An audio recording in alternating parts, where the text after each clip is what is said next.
Malaria में सिर्फ एक गलती और ट्रीटमेंट फेल। तुम सोच रहे हो टेस्ट का वेट करें या ट्रीटमेंट स्टार्ट कर दें? और क्या सारे मलेरिया में सेम ड्रग्स चलेगी या ड्रग चेंज होंगी? सबसे पहले समझो 24 आवर रूल को। अगर 24 घंटे के अंदर माइक्रोस्कोपी अवेलेबल है तो तुम वेट कर सकते हो क्योंकि वो गोल्ड स्टैंडर्ड है। लेकिन अगर डिले हो रहा है, 24 घंटे से ज़्यादा लग रहे हैं, तो बिल्कुल वेट नहीं करना। एकदम से RDT करो, यानी कि रैपिड डायग्नोस्टिक टेस्ट, और ट्रीटमेंट स्टार्ट करो। RDT भी दो टाइप्स के होते हैं, मोनोवेलेंट और बाईवेलेंट। मोनोवेलेंट जो सिर्फ फॉल्सिपेरम डिटेक्ट करता है, और बाईवेलेंट जो वाईवैक्स और फॉल्सिपेरम दोनों डिटेक्ट करते हैं। मलेरिया एक नहीं, 3 टाइप के जनरली हम क्लासिफाई करते हैं, वाईवैक्स, फॉल्सिपेरम और मिक्स्ड। क्या सारे प्लाज्मोडियम में एक ही टाइप की ट्रीटमेंट चलेगी? नहीं। वाईवैक्स में हम देंगे क्लोरोक्विन और प्रीमाक्विन। क्लोरोक्विन हम 3 दिन के लिए देते हैं, 10-10-5 रूल को फॉलो करते हैं, यानी फर्स्ट डे और सेकेंड डे 10 mg पर kg के हिसाब से, और थर्ड डे 5 mg पर kg के हिसाब से, जिसमें अडल्ट को हम यूजुअली 4 टैबलेट्स देते हैं on day 1 and also on day 2, और 2 टैबलेट्स देते हैं ऑन डे 3। याद रखना कि जो एक टैबलेट होती है उसमें 150 mg का बेस होता है, और वो टैबलेट ओवरऑल 250 mg की होती है। साथ में प्रीमाक्विन 0.25 mg पर kg फॉर 14 डेज हम देते हैं, ताकि जो हमारा पैरासाइट है, जो वाईवैक्स है, जो हिप्नोजॉइड बन गया है और लीवर में डॉर्मेंट हो चुका है, ताकि उसका रिलैप्स ना हो। इसीलिए हम प्रीमाक्विन देते हैं फॉर 14 डेज। अगर फॉल्सिपेरम है तो क्लोरोक्विन काम नहीं करेगा, यानी कि हम ACT यानी हम आर्टेमिसिनिन कॉम्बिनेशन बेस्ड थेरेपी देना पड़ता है।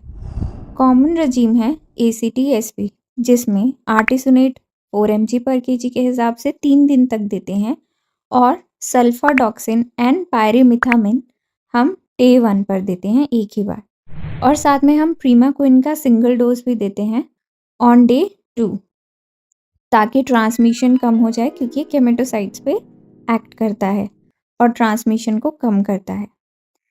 नॉर्थ ईस्ट स्टेट्स में हम ACT-AL देते हैं, जिसमें हमारे पास आर्टिमेथर और ल्यूमेफेंट्रिन होता है। इसको हम 3 दिन तक देंगे, दिन में 2 बार।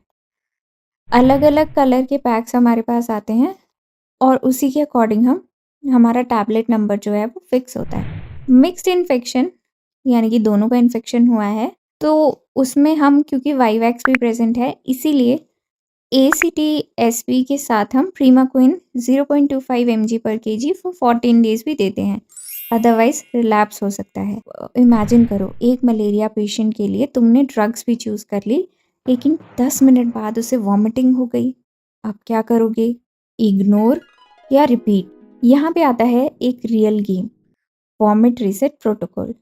अगर पेशेंट ने डोज लेने के 15 मिनट के अंदर वॉमिट कर दिया, इसका मतलब ड्रग एब्जॉर्ब नहीं हुआ है, तुम्हें पूरा डोज फिर से रिपीट करना पड़ेगा। अगर पेशेंट ने दोबारा वॉमिट किया, सेकेंड टाइम ड्रग लेने के बाद फिर से वॉमिट किया, तो इसे सीवियर मलेरिया मान के तुरंत रेफ़र करना चाहिए। इसीलिए फर्स्ट डोज हमेशा ऑब्जर्वेशन में देना ज़रूरी है। और एक गोल्डन रूल याद रखो, प्रीमाक्विन हर पेशेंट को नहीं देते। प्रेगनेंसी में, इन्फेंट्स में और G6PD डेफिशिएंसी में प्रीमाक्विन कॉन्ट्राइंडिकेटेड है।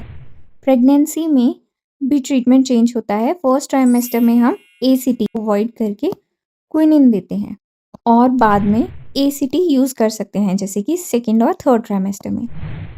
तो फाइनल सिंपल रूल है, वाईवैक्स में क्लोरोक्विन 3 दिन के लिए और प्रीमाक्विन 14 डेज के लिए। फॉल्सिपेरम में आर्टिमिसिनिन कॉम्बिनेशन थेरेपी SP प्लस प्रीमाक्विन देते हैं on second day, and mix में हम ACT प्लस प्रीमाक्विन देते हैं फॉर 14 डेज। नॉर्थ ईस्ट में हम आर्टिमेथर और ल्यूमेफेंट्रिन देते हैं दिन में 2 बार फॉर 3 डेज। और सबसे इम्पोर्टेंट, अगर 24 घंटे में टेस्ट नहीं मिलता है तो वेट मत करो, रैपिड डायग्नोस्टिक टेस्ट करो और ट्रीटमेंट स्टार्ट कर दो। इस चैनल पे हम डेली PSM के सिंपल और हाई यील्ड वीडियोस ला रहे हैं, सिर्फ आपके लिए। अगर ये वीडियो आपको यूज़फुल लगा हो तो इसे प्लीज़ लाइक करो, शेयर करो अपने फ्रेंड्स के साथ और सब्सक्राइब करो, क्योंकि यहाँ पे आपको मिलेगा कम्युनिटी हेल्थ का एक full package. Thanks for watching.